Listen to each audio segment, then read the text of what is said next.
Yang terhormat Menteri Pendayagunaan Aparatur Negara dan Reformasi Birokrasi beserta jajaran, yang terhormat jajaran Kementerian Dalam Negeri, Kementerian Keuangan, Kementerian Hukum dan HAM Republik Indonesia, yang terhormat para anggota Dewan dan hadirin yang kami muliakan. Marilah kita memasuki acara keempat pada rapat paripurna hari ini, yaitu pembicaraan tingkat 2 atau pengambilan keputusan atas RUU tentang perubahan atas Undang-Undang Nomor 5 Tahun 2014 tentang Aparatur Sipil Negara.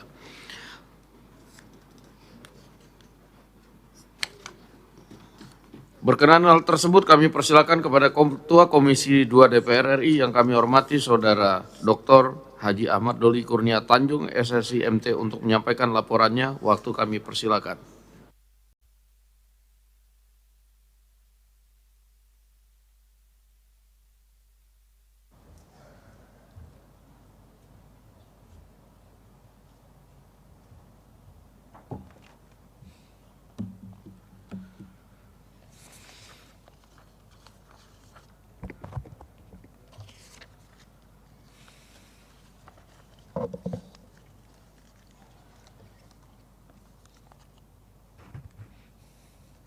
Bismillahirrahmanirrahim.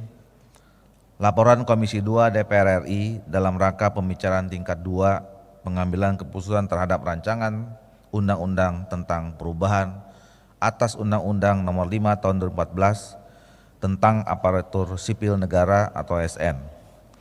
Assalamualaikum warahmatullahi wabarakatuh. Selamat siang, salam sejahtera bagi kita semua. Yang terhormat Saudara Pimpinan DPR, pimpinan rapat dan para anggota Dewan yang terhormat. Yang terhormat Saudara Menteri Pendayagunaan Aparatur Negara dan Reformasi Birokrasi, Menteri Keuangan, Menteri Dalam Negeri, serta Menteri Hukum dan HAM selaku wakil pemerintah atau yang mewakili hadirin yang kami muliakan. Tentu pertama-tama kita panjatkan puji dan syukur kepada Allah Subhanahu wa taala, Tuhan yang Maha Esa, yang telah memberikan rahmat dan hidayah kepada kita semua sehingga kita dapat menghadiri rapat paripurna ini dalam keadaan sehat walafiat untuk melaksanakan tugas konstitusional, yakni khususnya pembicaraan tingkat 2 pengambilan keputusan terhadap rancangan undang-undang tentang perubahan atas Undang-Undang Nomor 5 Tahun 2014 tentang Aparatur Sipil Negara.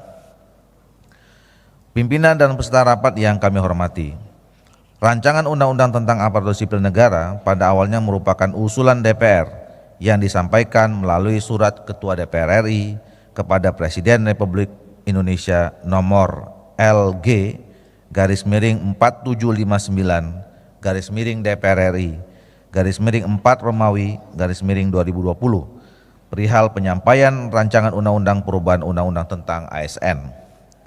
Dalam surat tersebut, DPR RI menyampaikan usulan perubahan yang mencakup 5 klaster perubahan dari Undang-Undang Nomor 5 Tahun 2014 tentang Aparatur Sipil Negara.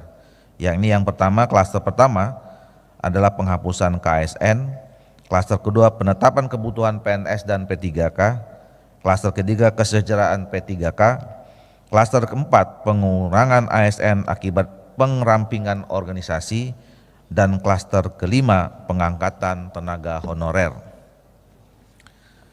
Menindaklanjuti surat Ketua DPR RI tersebut, Presiden Republik Indonesia menugaskan Menteri Pendayagunaan Aparatur Negara dan Reformasi Birokrasi, Menteri Keuangan, Menteri Dalam Negeri, serta Menteri Hukum dan HAM untuk mewakili pembahasan rancangan Undang-Undang perubahan Undang-Undang ASN tersebut. Berdasarkan keputusan rapat konsultasi pengganti rapat BAMUS DPR RI tanggal 3 Desember 2020 perihal penugasan kepada Komisi 2 DPR RI untuk membahas rancangan undang-undang tentang perubahan atas Undang-Undang Nomor 5 Tahun 2014 tentang Aparatur Sipil Negara. Dalam rangka menindaklanjuti keputusan tersebut, kami laporkan rangkaian pembahasan rancangan undang-undang tersebut sebagai berikut.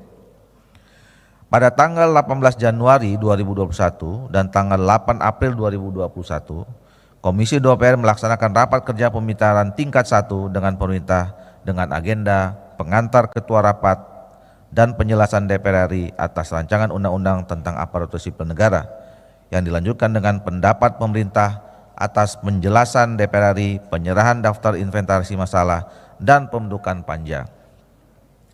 Tanggal 28 dan 29 Juni 2021, Panja RUU ASN Komisi 2 mengadakan rapat dengar pendapat umum untuk mendapatkan masukan terkait pembahasan RUU ASN dengan Ombudsman Republik Indonesia, kemudian GTKHN K35+, FPPPI, dan PHK 21. Selain itu juga dengan beberapa pakar atau akademisi, antara lain Profesor Eko Prasojo, kemudian Profesor Dr. Sofyan Effendi, kemudian Profesor Dr. Siti Zuhro, selanjutnya Profesor Joheman Shah Johan, dan Profesor Dr. Zudan Arif Fakhrullah. Selanjutnya pada tanggal 27 Agustus 2021, Panja RUU tentang ASN melakukan kunjungan kerja ke Provinsi Jawa Barat pada tanggal 30 dan pada tanggal 30 Agustus 2001 ke Provinsi Jawa Tengah, kemudian tanggal 2 sampai tanggal 4 September 2001 dan tanggal 11 sampai tanggal 13 November 2001 diadakan rapat konsinyering Panja RUU tentang ASN bersama dengan pemerintah. Pada tanggal 13 Januari 2022 diadakan rapat internal Panja ASN dalam rangka pembahasan 6 klaster isu RUU tentang ASN. Selanjutnya pada tanggal 21 hingga 22 Maret 2022 kembali diadakan rapat konsinyering Panja RUU tentang ASN bersama dengan pemerintah dengan agenda melanjutkan pembahasan terkait RUU dengan pemerintah dengan agenda tentang ASN, antara lain tidak lanjut beberapa putusan Mahkamah Konstitusi, digitalisasi manajemen ASN, dan penguatan KSN. Pada tanggal 19 sampai dengan 21 Juni 2023 diadakan rapat konsinyering Panja RUU ASN dengan pemerintah dan beberapa agenda antara lain pembahasan DIM rancangan undang ASN berdasarkan 6 klaster isu strategis yang baru. Panja RUU ASN mengusulkan tambahan klaster isu strategis yaitu ASN di lembaga eksekutif, legislatif, dan yudikatif. Sedangkan terhadap isu strategis tentang penetapan kebutuhan PNS dan P3K, kesejahteraan P3K, pengurangan ASN akibat perampingan organisasi, pengangkatan tenaga honorer, dan digitalisasi manajemen ASN diserahkan kebijakan penyelesaiannya kepada pemerintah. Panja RUU tentang ASN dan pemerintah sepakat untuk menindaklanjuti putusan Mahkamah Konstitusi dan memasukkannya dalam rancangan undang-undang ASN tersebut. Pada tanggal 4 Juli 2023 diadakan rapat internal Panja RUU tentang ASN dengan agenda penambahan isu strategis lainnya yaitu terkait pengisian jabatan ASN yang berasal dari prajurit TNI dan anggota Polri. Pada tanggal 7 sampai dengan 9 Juli 2023 diadakan rapat Timus dan Timsin dengan agenda merumuskan norma-norma yang telah disepakati dalam pembahasan Panja RUU tentang ASN. Kemudian dalam pembahasan di Timus dan Timsin terdapat rumusan norma yang berubah substansi dan usulan norma baru. Timus dan Timsin akan melaporkan perubahan substansi pada RUU tentang ASN kepada Panja RUU tentang ASN. Selanjutnya pada tanggal 14 Juli 2023 diadakanlah rapat lanjutan tim perumus dan tim sinkronisasi dengan agenda merumuskan penjelasan pasal per pasal rancangan undang-undang tentang ASN. Pada tanggal 28 Agustus 2023 dalam rapat panitia kerja RUU perubahan ASN, Ketua Tim Perumus dan Tim Sinkronisasi menyampaikan bahwa dengan mengacu pada ketentuan angka 237 lampiran 2 Undang-Undang Nomor 12 Tahun 2011 tentang pembentukan peraturan perundang-undangan serta dengan mempertimbangkan adanya perubahan sistematika peraturan perundang-undangan, adanya perubahan materi muatan lebih dari 50%, dan adanya perubahan esensi dari Undang-Undang Nomor 5 Tahun 2014, maka rancangan undang-undang tentang aparatur sipil negara akan disusun sebagai undang-undang yang baru dengan format penggantian. Pada tanggal 25 September 2023, Panja mengadakan rapat guna membahas dan memutuskan agar perubahan format RUU tentang perubahan atas Undang-Undang Nomor 5 Tahun 2014 tentang ASN menjadi rancangan undang-undang penggantian Undang-Undang Nomor 5 Tahun 2014 tentang ASN akan diserahkan pada rapat kerja tingkat 1 pengambilan keputusan bersama pemerintah. Selanjutnya pada tanggal 26 September 2023 dilakukan kembali rapat kerja tingkat 1 antara Komisi 2 DPR RI dengan Menteri Pendayagunaan Aparatur Negara dan Reformasi Birokrasi, Menteri Keuangan, Menteri Dalam Negeri dan Menteri Hukum dan HAM dengan acara pengantar ketua rapat, kemudian laporan panja, pendapat akhir mini fraksi-fraksi dan pemerintah, serta pengambilan keputusan, dan diakhiri dengan penandatanganan pengesahan draft rancangan undang-undang tentang perubahan atas Undang-Undang Nomor 5 Tahun 2014 tentang aparatur sipil negara. Berdasarkan laporan dan rekomendasi yang sudah dibacakan oleh Ketua Panja, maka Raker tingkat 1 sepakat dan memutuskan bahwa rancangan undang-undang tentang perubahan atas Undang-Undang Nomor 5 Tahun 2014 tentang ASN menjadi rancangan undang-undang penggantian Undang-Undang Nomor 5 Tahun 2014 tentang ASN, sekaligus menyepakati materi muatan yang belum diputuskan pada rapat Panja. Selanjutnya, pada acara rapat kerja tingkat 1, pengambilan keputusan dengan agenda pembacaan pandangan akhir mini fraksi serta pandangan akhir pemerintah menyatakan bahwa 8 fraksi antara lain fraksi PDI Perjuangan, fraksi Partai Golkar, fraksi Gerindra, fraksi Nasdem, fraksi PKB, fraksi Partai Demokrat, fraksi PAN, fraksi P3 menyatakan menyetujui untuk meneruskan pembahasannya pada pembicaraan tingkat 2. Satu fraksi, yaitu fraksi PKS, menyatakan menyetujui untuk meneruskan pembahasannya pada pembicaraan tingkat 2 dengan 8 catatan antara lain. Saudara pimpinan dan anggota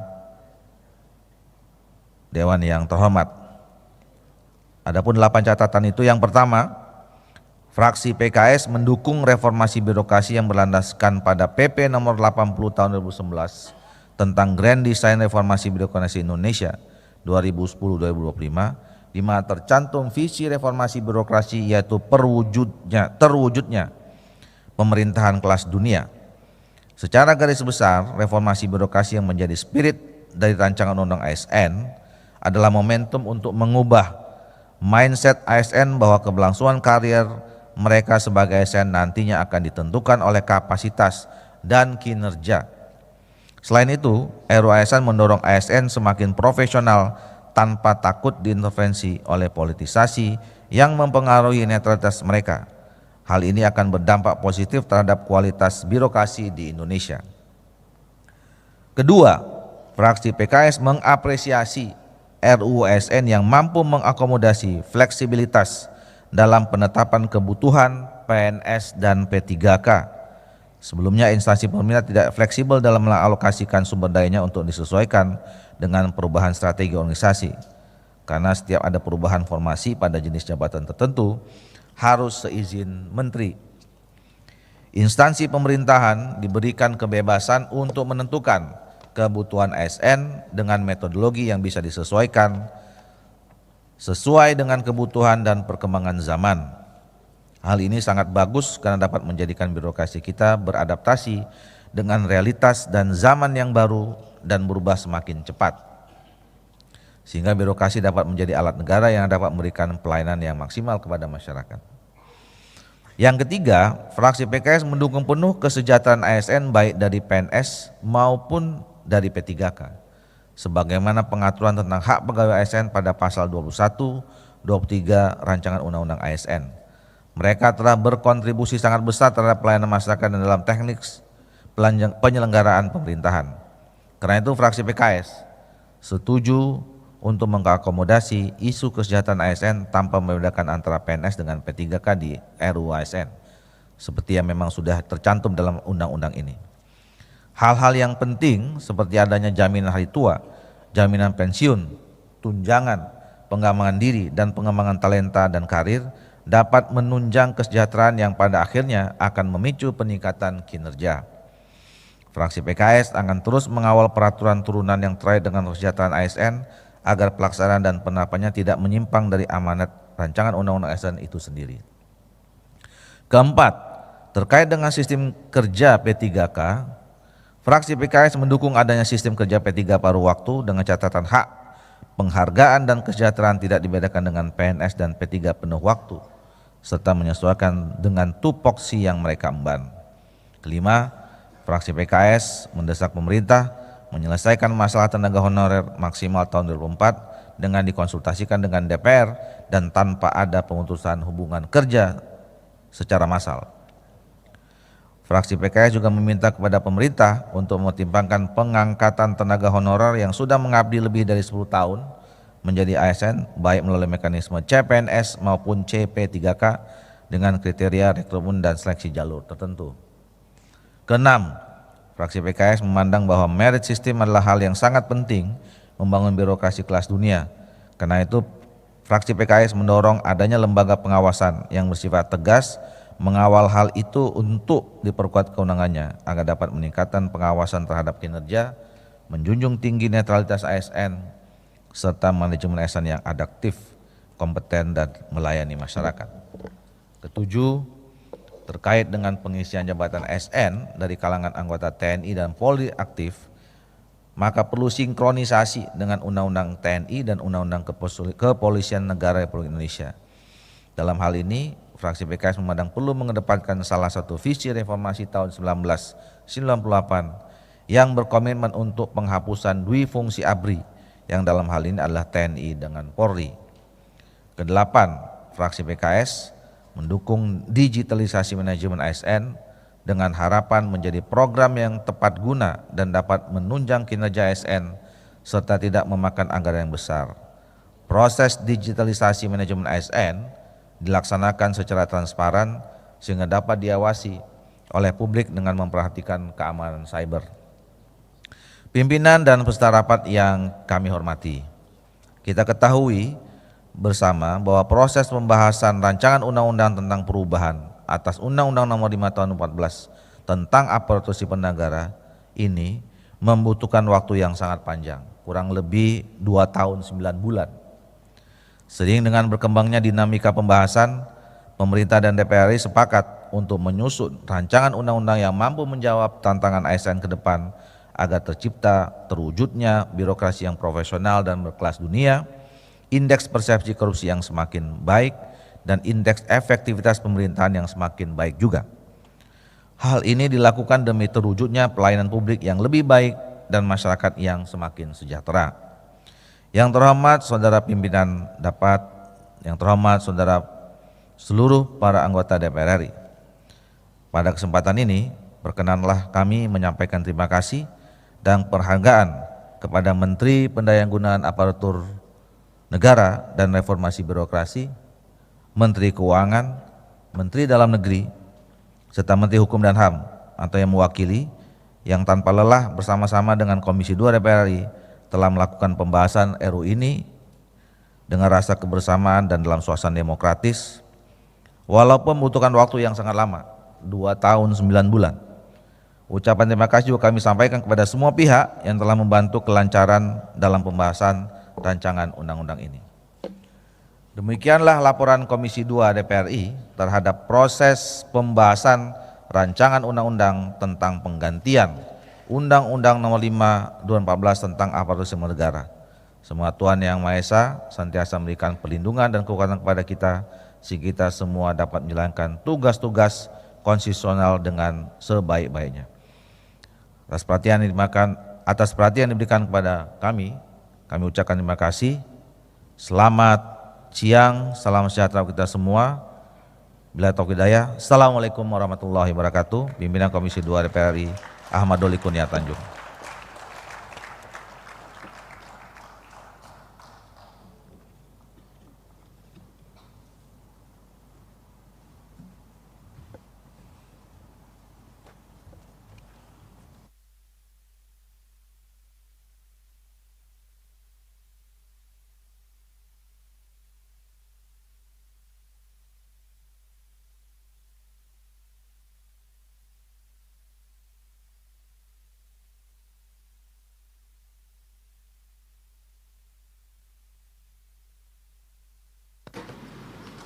Terima kasih kepada Ketua Komisi 2 DPR RI yang telah menyampaikan laporan hasil pembahasan RUU tersebut.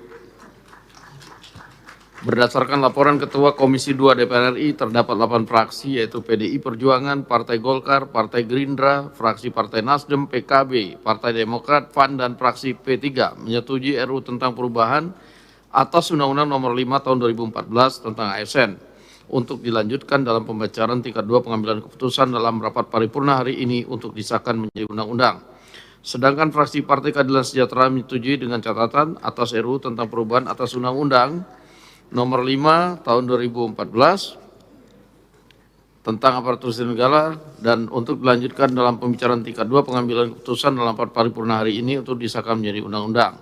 Selanjutnya kami menanyakan kepada setiap fraksi apakah RUU tentang perubahan atas Undang-Undang Nomor 5 Tahun 2014 tentang aparatur sipil negara dapat disetujui untuk disahkan menjadi undang-undang. Selanjutnya kami akan menanyakan sekali lagi kepada seluruh anggota apakah RUU tentang perubahan atas Undang-Undang Nomor 5 Tahun 2014 tentang aparatur sipil negara dapat disetujui menjadi undang-undang. Terima kasih. Selanjutnya kami persilakan kepada Saudara Menteri Pendayagunaan Aparatur Negara, Reformasi dan Birokrasi untuk menyampaikan pendapat akhir mewakili Presiden. Waktu kami persilakan.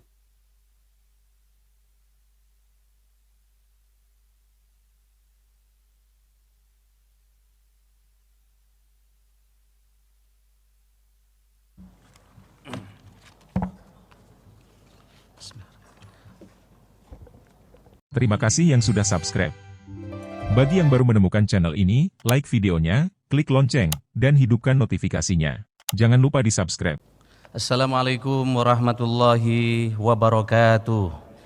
Shalom, Om Swastiastu, Namo Buddhaya, salam kebajikan, salam sejahtera untuk kita semua. Beli cendol di stasiun Cikini, pulangnya mampir ke Gondang Dia. Mari sukseskan RUU ASN ini demi ASN yang semakin bahagia. Yang kami hormati Ketua dan Wakil Ketua DPR RI, para Ketua Fraksi, Ketua dan Pimpinan Komisi 2 DPR RI, seluruh anggota DPR RI, para Menteri yang hadir atau yang mewakilkan, teman-teman dari BKN, LAN, hadir juga Ketua Asosiasi Persatuan Gubernur seluruh Indonesia, bisa berdiri. Kemudian Ketua Asosiasi Wali Kota seluruh Indonesia, Wakil Ketua Asosiasi Bupati seluruh Indonesia, Asosiasi Sekda seluruh Indonesia, dan teman-teman hadirin dari seluruh Indonesia yang menghadiri secara Zoom pada kegiatan yang sangat berharga ini. Hadirin yang kami hormati, izinkan kami dalam kesempatan yang baik ini menyampaikan ucapan terima kasih pemerintah kepada para anggota Dewan yang terhormat yang telah dengan sangat luar biasa menjalani seluruh rangkaian proses persidangan hingga tiba pada sidang paripurna hari ini untuk meminta persetujuan pengesahan rancangan undang-undang tentang aparatur sipil negara atau RUU ASN.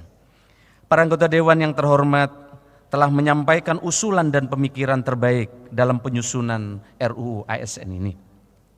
Terima kasih pula kami haturkan sebagai Menpan RB kepada Menteri Keuangan, Menteri Hukum dan HAM, Menteri Dalam Negeri, dan berbagai kementerian lembaga lainnya yang turut mendukung penyelesaian RUU ini. Dengan dukungan anggota Dewan yang terhormat, kita akan memasuki babak baru transformasi manajemen ASN melalui RUU ini sebagai payung hukumnya. Oleh karena itu sekali lagi kami menyampaikan terima kasih kepada anggota Dewan yang terhormat. Teriring doa semoga Bapak Ibu senantiasa dianugerahi kesehatan dan kelancaran dalam menunaikan pengabdian kepada bangsa dan negara. Ketua, Wakil Ketua, dan anggota DPR RI yang kami hormati, saat ini dan di masa depan Indonesia dihadapkan pada beragam tantangan global dan domestik yang tidak mudah untuk diatasi. Untuk menuju era Indonesia Emas 2045, bangsa kita membutuhkan dukungan berbagai sektor. Salah satunya adalah terwujudnya birokrasi yang profesional dan berkelas dunia. Birokrasi dengan para ASN di dalamnya memegang peranan penting karena berbagai program pembangunan digerakkan oleh kinerja birokrasi. Ibarat kendaraan birokrasi adalah mesinnya, mesin yang mampu menggerakkan kendaraan tersebut. Maka sebagai mesin, birokrasi harus senantiasa dipastikan dalam kondisi prima, sehingga dapat menggerakkan kendaraan menuju tujuan yang dicita-citakan. Dapat dikatakan baik atau buruknya kinerja pelayanan pemerintah sangat ditentukan oleh kualitas dan kapasitas birokrasi yang ada. Oleh karena itu, reformasi birokrasi saat ini kita arahkan secara double track untuk mendorong reformasi birokrasi berdampak, yakni reformasi birokrasi general untuk meningkatkan akuntabilitas dan efisiensi, dan reformasi birokrasi tematik yang fokus pada pengentasan kemiskinan, peningkatan investasi, pengendalian inflasi, peningkatan belanja produk dalam negeri yang ditopang oleh digitalisasi pemerintah. Sehingga ke depan tidak ada lagi penghargaan kepada pemerintah daerah yang bagus birokrasinya tapi kemiskinannya justru naik atau investasinya justru turun. Bapak Ketua, Wakil Ketua, dan anggota DPR yang terhormat, selama ini kita memang dihadapkan pada dua bandul utama dilema birokrasi. Di satu sisi kita ingin bergegas menuju birokrasi profesional berkelas dunia. Tetapi pada sisi yang lain, kita dihadapkan pada tantangan birokrasi yang sebagian masih terjebak pada zona nyaman, tantangan manajemen kesejahteraan ASN hingga politisasi ASN. Inilah seperti kita ada pada tarik tambang, kadang menang yang kiri, kadang juga tarik tambangnya menang yang sebelah kanan. Hingga bulan Oktober tahun 2023, kita telah melakukan beberapa langkah, yaitu jumlah total ASN di seluruh Indonesia mencapai 4,4 juta jiwa. Dari jumlah tersebut sebanyak 77,7% ASN bekerja di instansi pemerintah daerah, sementara 22,3% bekerja di instansi pemerintah pusat. Berdasarkan status, 84,9% pegawai berstatus pegawai negeri sipil atau PNS, sementara 15,1% pegawai adalah pegawai pemerintah dengan perjanjian kerja atau P3K. Dari segi usia, sekitar 31,5% Bapak Ketua dari seluruh ASN berada pada kelompok 41 sampai 50 tahun. Diikuti kelompok usia 51 sampai 60 tahun sebesar 30,2%.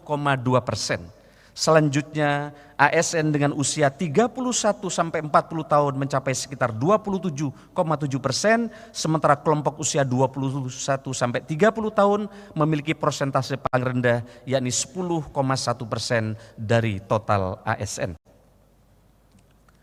Ketua, Wakil Ketua, dan anggota DPR RI yang terhormat, pemerintah saat ini terus melakukan penyederhanaan struktur organisasi untuk meningkatkan kelincahan gerak pemerintah. Kami ingin sampaikan kepada forum yang terhormat, pada periode Oktober sampai saat ini telah dilakukan penyederhanaan struktur organisasi dengan menghilangkan eselon 3 dan eselon 4 sejumlah 48.168 di 99 KL. Hal tersebut diikuti dengan pengalihan ke jabatan fungsional sebanyak 43.915 di lingkungan kementerian dan lembaga. Selain itu telah dilakukan penyederhanaan jenis jabatan pelaksana dari 3.414 jabatan telah kita kelompokkan menjadi 3 jenis kelompok jabatan saja, yaitu klerek, operator, dan teknisi, sehingga birokrasi menjadi jauh lebih lincah. Hal ini merupakan langkah penting dalam upaya peningkatan efektivitas dan fleksibilitas organisasi. Selanjutnya, untuk memastikan bahwa manajemen ASN berjalan dengan baik, telah dilakukan penyederhanaan proses bisnis layanan kepegawaian, yaitu layanan kenaikan pangkat dari 14 tahap sekarang tinggal 2 tahap saja. Layanan pensiun dari 8 tahap sekarang menjadi 3 tahap saja, dan layanan pindah instansi dari 11 tahap menjadi 3 tahap saja.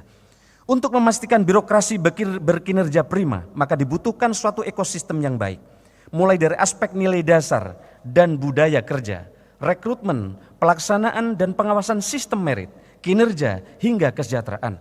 Ekosistem itulah yang kita perkuat melalui RUU ASN ini. Alhamdulillah, setelah melewati 9 kali masa sidang atau sekitar kurun waktu 3 tahun 5 bulan sejak penyampaian awal RUU tentang perubahan Undang-Undang ASN dari Dewan Perwakilan Rakyat yang terhormat kepada pemerintah pada April 2020, telah dilakukan serangkaian pembahasan rancangan undang-undang tentang aparatur sipil negara. Kehadiran Undang-Undang ASN yang baru ini diharapkan dapat lebih memperkuat apa yang sudah ditata dan diberi fondasi secara baik dalam Undang-Undang Nomor 5 Tahun 2014 tentang ASN. Ketua, Wakil Ketua, dan anggota DPR RI yang kami hormati, kita semua memahami bahwa birokrasi profesional yang berkelas dunia hanya dapat diwujudkan dengan pelaksanaan sistem merit yang tertata, konsisten, berkelanjutan. Di samping itu kita harus memastikan terciptanya gerak birokrasi yang dinamis, fleksibel dan adaptif dalam merespons semangat perkembangan zaman. RUU ASN ini hadir sebagai ikhtiar untuk menjawab tantangan dan ekspektasi publik yang kian besar terhadap kualitas pelayanan publik dengan komponen terpentingnya adalah birokrasi, mengingat birokrasi adalah mesin pembangunan.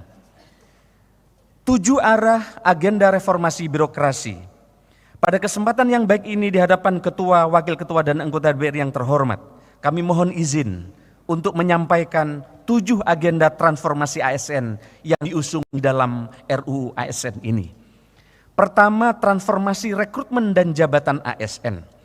Transformasi ini kita rancang untuk menjawab organisasi yang harus lincah dan kolaboratif.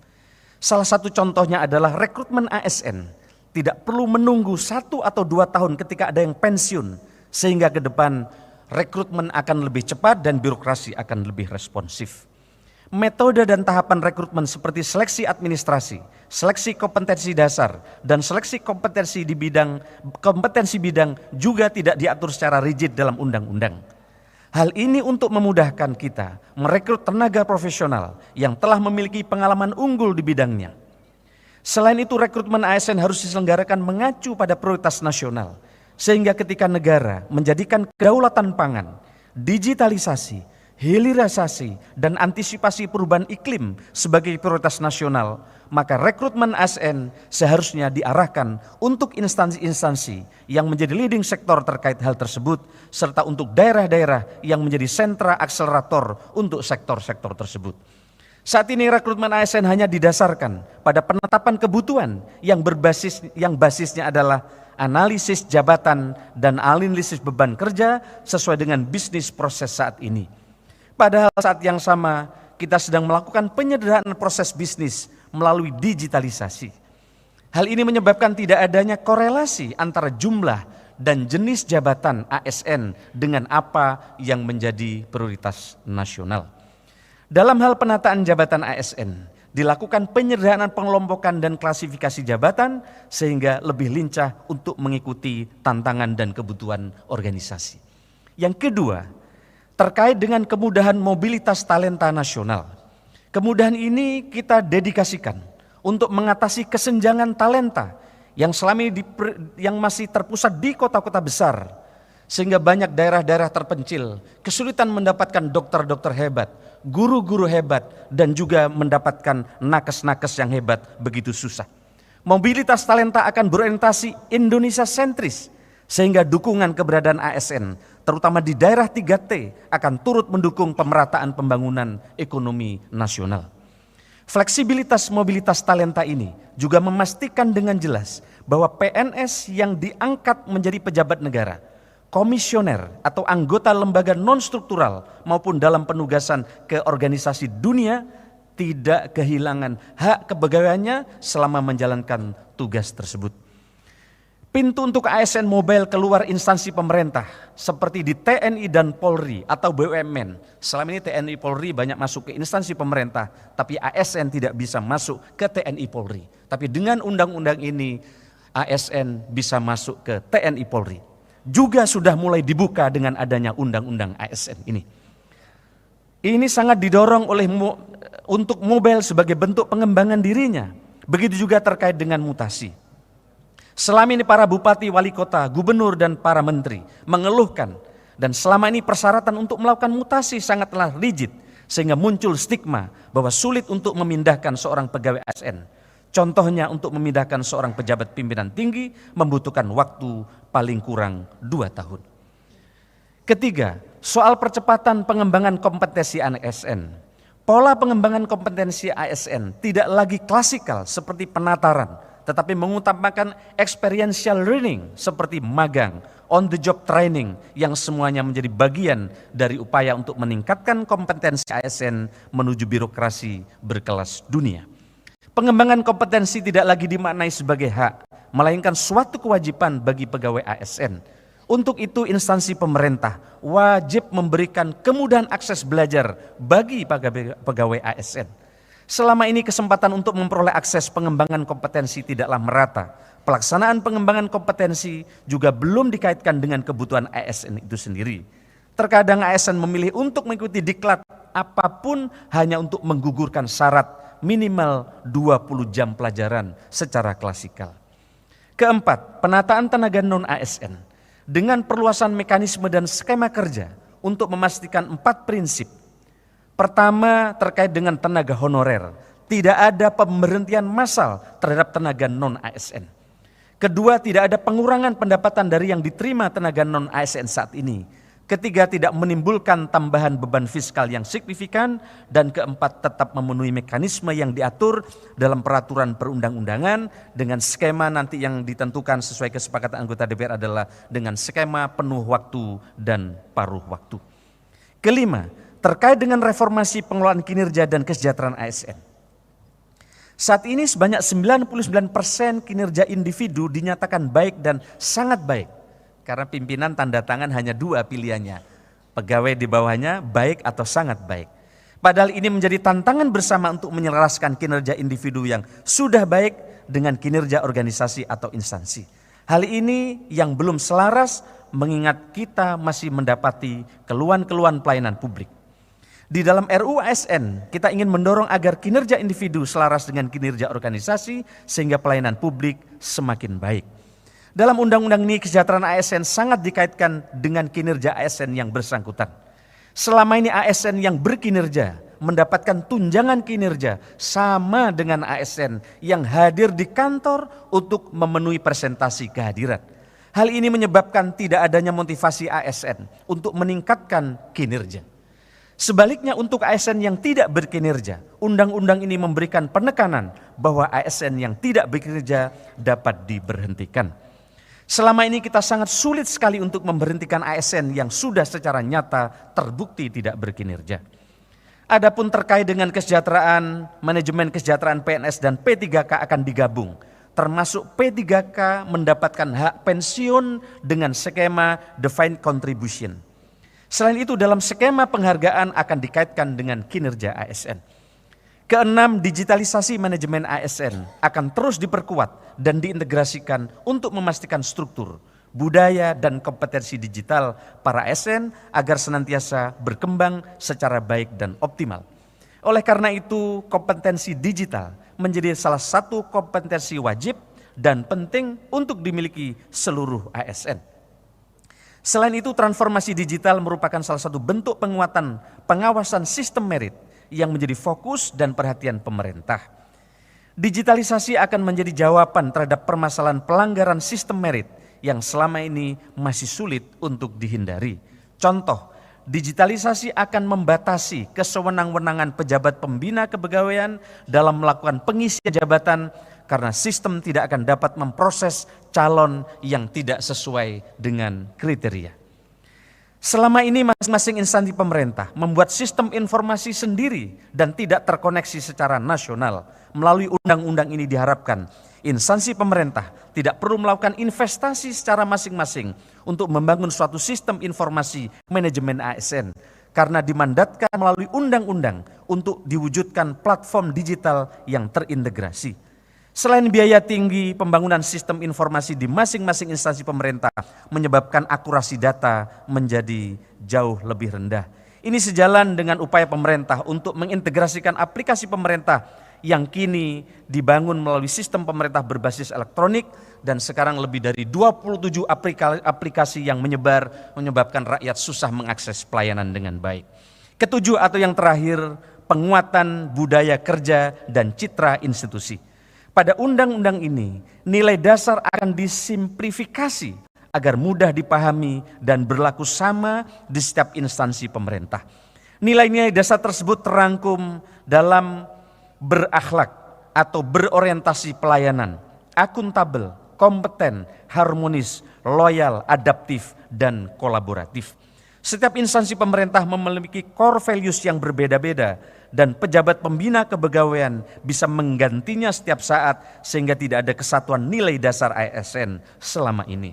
Padahal sesuai dengan perannya, ASN ini adalah perekat dan pemersatu bangsa.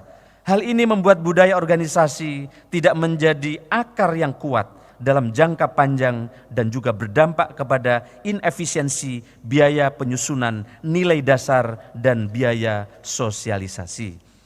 Ketua, wakil ketua, dan anggota DPR yang kami hormati, tetapi tentu saja RUU ASN ini tidak bisa berdiri sendiri.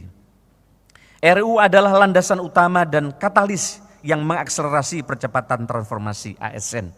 Dukungan digitalisasi melalui platform digital, penguatan dan pengawasan sistem merit, komitmen serta kerjasama para pemimpin pada seluruh tingkatan di instansi pemerintah, serta pegawai ASN yang memiliki growth mindset adalah potongan puzzle penting yang juga kami siapkan. Semangat RUU ASN mendukung percepatan transformasi ASN menuju birokrasi profesional dan berkelas dunia dengan dilandaskan pada pelaksanaan serta pengawasan sistem merit yang konsisten dan berkelanjutan. Bersama-sama dengan DPR yang terhormat, pemerintah akan memastikan sistem merit berjalan diawasi secara optimal. Fungsi-fungsi pengawasan sistem merit harus tetap dapat berjalan maksimal melalui instrumen yang ada untuk memastikan penataan karir ASN dapat berlangsung profesional, transparan, akuntabel, dan berorientasi kinerja kepada masyarakat. Salah satu caranya adalah dengan mengoptimalkan fungsi kantor regional, lembaga pelaksana kebijakan manajemen ASN, sehingga kontrol pelaksanaan sistem merit di seluruh daerah di tanah air dapat berjalan optimal. Kemudian pemerintah dengan pengawasan DPR juga akan memperkuat manajemen talenta di setiap instansi pemerintah dan mengelolanya di dalam platform digital untuk memastikan proses yang berjalan agar lebih transparan dan akuntabel.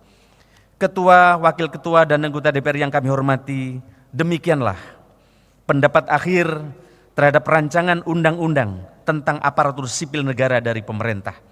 Pemerintah mengucapkan terima kasih kepada pimpinan dan seluruh anggota Komisi 2 DPR RI yang telah berperan aktif dalam rangkaian pembahasan rancangan undang-undang tentang aparatur sipil negara ini. Tepuk tangan saya kira buat teman-teman anggota Komisi 2 yang telah bekerja keras. Kami sampaikan juga terima kasih kepada seluruh anggota Dewan yang terhormat yang hadir pada kesempatan ini. Semoga upaya kita untuk mewujudkan ASN yang profesional dan berkelas dunia dapat memberikan dampak pada terwujudnya pelayanan publik yang lebih baik dan masyarakat yang semakin sejahtera. Kiranya ikhtiar kita semua diridhoi oleh Allah Subhanahu wa Ta'ala. Balonku ada 4, ku pegang erat-erat.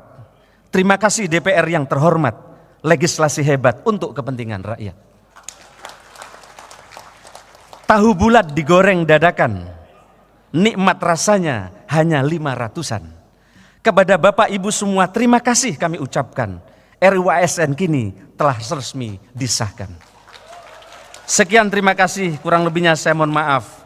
Selamat siang, Santi Santi Santi Namo Buddhaya, salam kebajikan, wallahul muwaffiq ila aqwamit thoriq, wassalamualaikum warahmatullahi wabarakatuh.